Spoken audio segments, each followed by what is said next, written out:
Kemunculan jet tempur siluman Kaan buatan Turki mengejutkan banyak pihak dan memicu respons cepat dari Rusia yang langsung menawarkan jet tempur siluman Sukhoi 57 kepada Indonesia. Langkah ini dianggap sebagai sinyal dimulainya persaingan ketat atau perang jet siluman antar negara dalam merebut pengaruh dan pasar alutsista global. Dunia dirgantara kembali memanas, dan kali ini bukan karena latihan tempur rutin atau pameran teknologi udara biasa.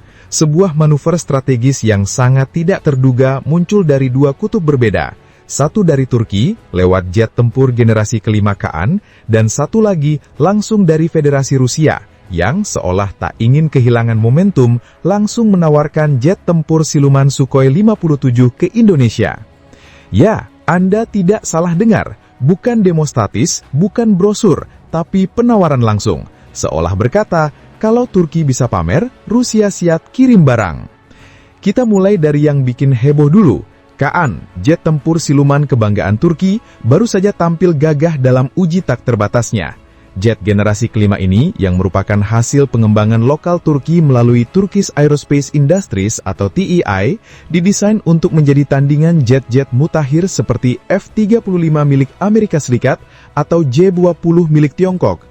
Penampilan perdananya sudah cukup membuat banyak negara di kawasan mengernyit, bukan karena meremehkan, tapi karena kaget Turki bisa secepat itu membangun stealth fighter dengan platform yang sangat agresif. Belum sempat kawasan ini mencerna sepenuhnya apa arti kehadiran Kaan, Rusia datang membawa kejutan yang lebih dahsyat. Mereka langsung menawarkan Sukhoi 57, jet tempur generasi kelima mereka yang dikenal dengan karakteristik siluman, super manuver, dan teknologi avionik canggih yang tidak main-main. Langkah ini sontak menciptakan atmosfer baru di kalangan pengamat militer. Apakah ini pertanda awal dari jet fighter stealth war di kawasan Asia Pasifik? Yang membuat menarik, tawaran Rusia ke Indonesia ini bukan datang tiba-tiba tanpa konteks. Ini adalah bagian dari pola diplomasi alutsista Rusia yang kini semakin aktif menembus pasar Asia Tenggara. Menyusul dinamika global yang membuat hubungan antara Rusia dan negara-negara barat, terutama Amerika Serikat, tidak berada dalam kondisi hangat. Rusia tampaknya memanfaatkan peluang ini untuk memperkuat pengaruh militernya di kawasan, dan Indonesia dengan posisi strategis serta kebijakan luar negerinya yang bebas aktif menjadi target yang sangat ideal. Sukhoi 57 bukan pesawat sembarangan. Ini adalah jet tempur multiperan generasi kelima yang dikembangkan untuk menggabungkan keunggulan dalam kecepatan, siluman, dan kemampuan dogfight. Dengan desain berbasis teknologi stealth, radar aktif phase array, dan kemampuan membawa rudal jarak jauh jenis R-37 dan H-35, jet ini mampu menyerang target udara maupun darat tanpa terdeteksi lebih dulu. Belum lagi kabarnya varian ekspor yang ditawarkan ke Indonesia dilengkapi dengan sistem komunikasi dan navigasi yang telah di-custom agar kompatibel dengan ekosistem TNI AU.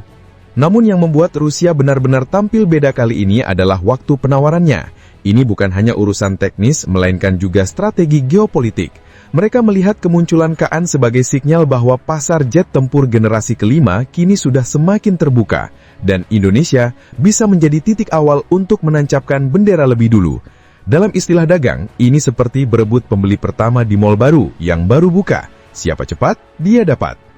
Dari sisi Indonesia, tentu tawaran ini bukan hal sepele. Di tengah wacana modernisasi TNI AU, pilihan terhadap platform jet generasi kelima menjadi pertimbangan utama dalam beberapa tahun terakhir.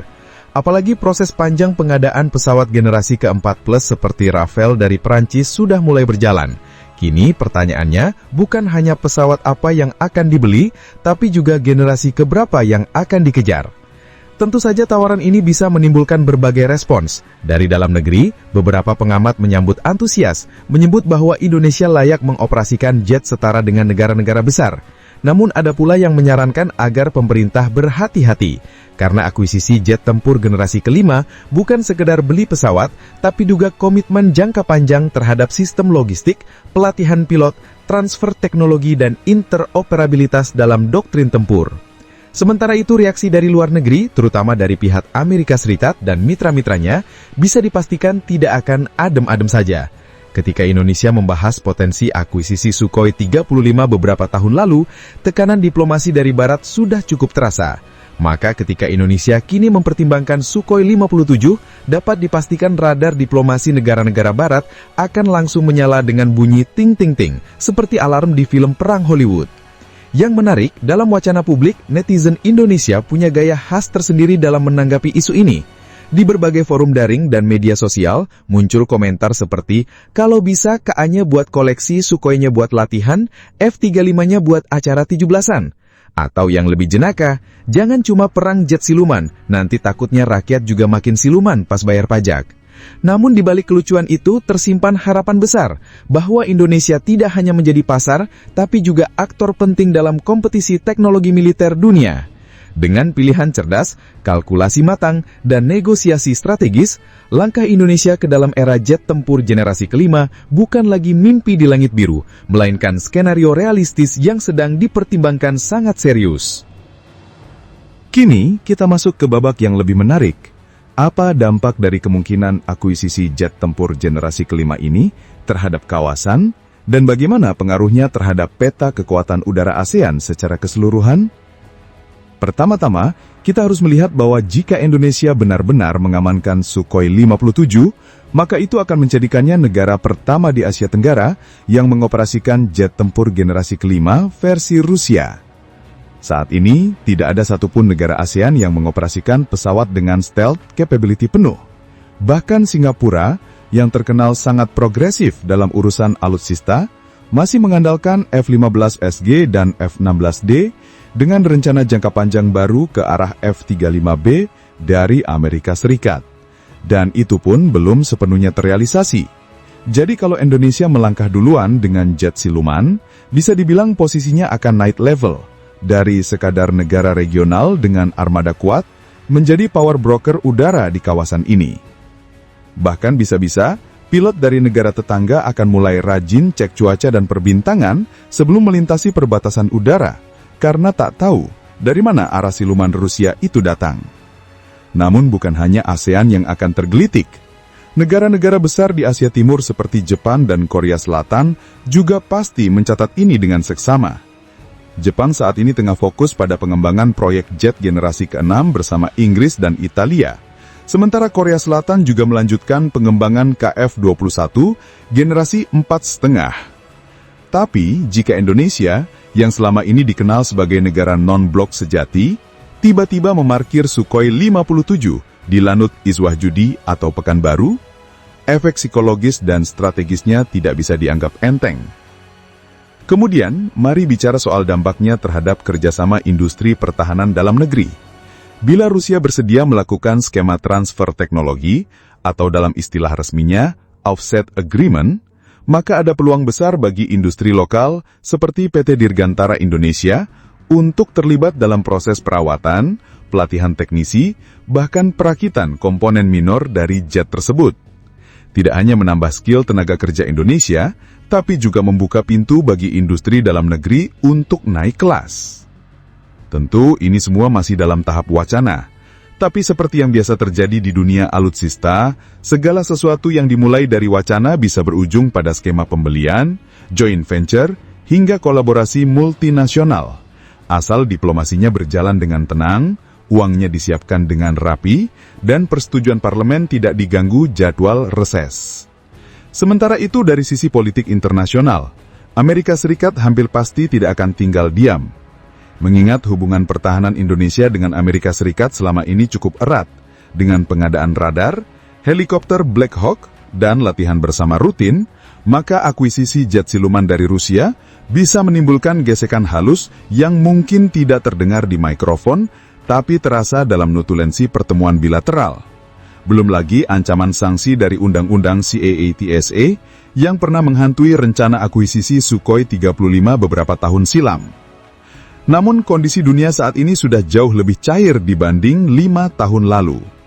Banyak negara kini berani mengambil posisi strategis di luar blok tradisional.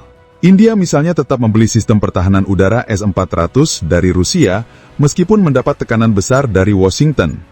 Bahkan Uni Arab Emirat pun mulai melirik kerjasama teknologi pertahanan dengan Moskow, sementara tetap menjaga hubungan dagang dengan Amerika Serikat.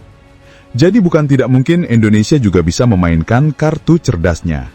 Diplomasi ganda, beli Rafale dari Perancis, sambil negosiasi Sukhoi 57 dari Rusia, adalah bentuk nyata dari strategi luar negeri Indonesia yang luas tapi tetap tegas.